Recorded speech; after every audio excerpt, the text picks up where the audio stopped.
Time now for the Political Air Quickie. And this is the Political Air Quickie. Now, we know the president and first lady were both diagnosed with COVID-19. Trump is now at Walter Reed Hospital for a couple of days for tests and monitoring. But let me just say this. It's amazing how quickly the left starts to wish ill will on the president.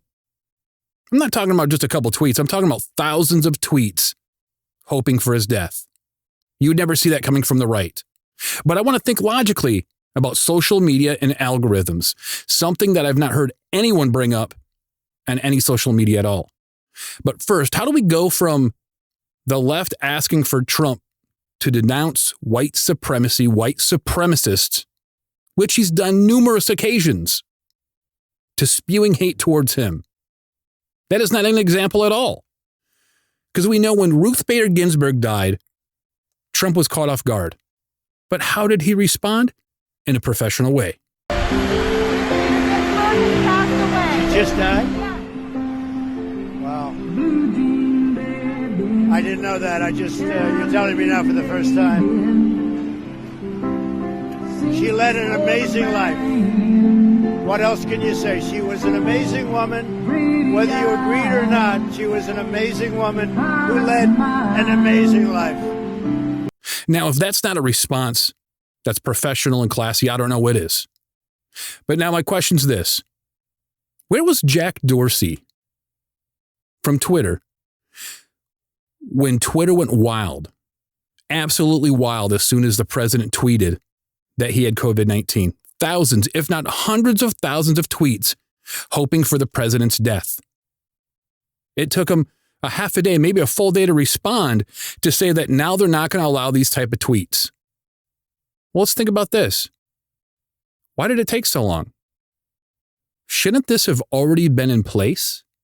I mean, you can censor conservative groups and those that don't agree with your views, like Project Veritas, James O'Keefe, talking about ballot harvesting. They had over 7 million views. One video, over 7 million. They weren't trending. How is that possible? That's got to be some type of censorship there. But the point is, any president, it doesn't matter who the president is, I would think Twitter and any other social media would have some kind of algorithm that could censor that to not allow those kind of tweets. But no, I don't think that was in place because they wanted to allow that. They wanted to show people that there's, thousands or hundreds of thousands of people that believe that just are dirtbags that don't care, that are going to wish ill will on somebody like that. But like I said, from the right, never happened. Now, I'll mention Biden. He did come out and he sent prayers to the president and first lady and family. So, but isn't that something a normal person would do? But my question to Twitter is, are you going to be fair or mostly peaceful? Because it just goes to show how powerful and biased social media can be. We all know that, especially when they rule with an iron fist. And they support Antifa, BLM, which we know have deep ties to communism and Marxism. And we're not for that at all.